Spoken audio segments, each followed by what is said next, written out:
Uma função muito importante do sistema é essa área, onde você tem configurações de formatação automática de texto, como também padrões de inteligência artificial globais para o seu perfil. Então aqui, ó, eu criei vários padrões, cada um deles, o meu laudo vai se comportar de uma forma. Então, por exemplo, selecionei esse aqui, eu vou agora selecionar um outro padrão aqui, ó.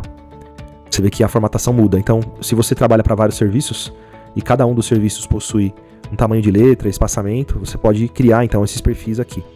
E além disso, vou entrar em um perfil aqui, na configuração dele, clicando aqui na engrenagem. Aqui eu defino, né, a fonte, o tamanho, o espaçamento entre as linhas. E aqui está uma informação importante, essa quebra de linha sem parágrafo, ele por padrão ele vem com parágrafo. Eu gosto de deixar sem parágrafo, principalmente nos sistemas onde o laudo, quando você cola o laudo no sistema, no editor de texto do RIS, o espaçamento fica duplicado, tá? Então, normalmente, o problema tá no parágrafo, tá? A cada vez que você dá um Enter, ele cria um parágrafo novo. Então, se você tira aqui e deixa sem parágrafo, ele aumenta a compatibilidade com os editores de texto. Então, é bem importante deixar sem parágrafo aqui. Então, deixa marcada essa opção, aplicar a formatação automaticamente, para que assim que você colocar qualquer texto na tela, ele já vai aplicar essas configurações e formatar automaticamente. Aqui, ó, em processamento, eu posso definir que os meus laudos são estruturados, né? Então, ele vai criar um subtítulo para cada estrutura em negrito e 2 pontos, tá? Se deixar isso aqui marcado. Aqui, em desativar conclusão, impressão diagnóstica, é quando você não quer que o sistema faça a impressão, conclusão do laudo. Aqui em agente, a gente orienta a não mexer, a não ser que o seu serviço tenha um agente específico. Aí a gente faz a substituição aqui. Mas aqui, por padrão, deixa em radiologia geral.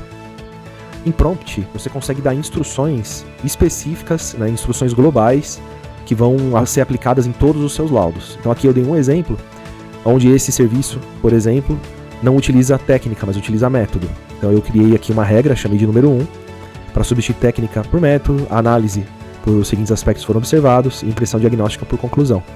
Também criei outras regras, ó, quando eu fizer um laudo comparativo ou evolutivo, criar um título entre método e análise, conforme o exemplo abaixo.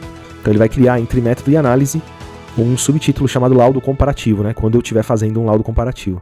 Porque por padrão, o sistema coloca antes da impressão diagnóstica, tá? Então aqui eu estou alterando um padrão do sistema. Então aqui você consegue ver que você pode criar várias regras. Tem um limite, né? Uma quantidade de caracteres aqui, mas você consegue criar regras globais que vão atender a todos os exames. Então eu criei aqui uma regra específica, ó, não fazer impressão diagnóstica quando for para tomografia computadorizada. Então, se você percebe que o sistema está entregando um resultado que você sempre tem que corrigir, você pode criar uma regra aqui explicando para ele o que está acontecendo e como você quer que fique, né, como que ele entregue o resultado, e o sistema vai passar a considerar essa sua orientação em todos os laudos. Aí terminando, é só salvar aqui. Então você pode ter múltiplos. Se eu estou laudando para esse serviço, eu clico aqui, então a partir de agora, todos os laudos que eu der, ele vai considerar as instruções que eu coloquei nessa configuração aqui. Aí se eu vou para outro serviço, laudar outro serviço, eu clico nesse outro, e se aqui existem outras regras, ele vai considerar a partir de agora, as regras do prompt aqui.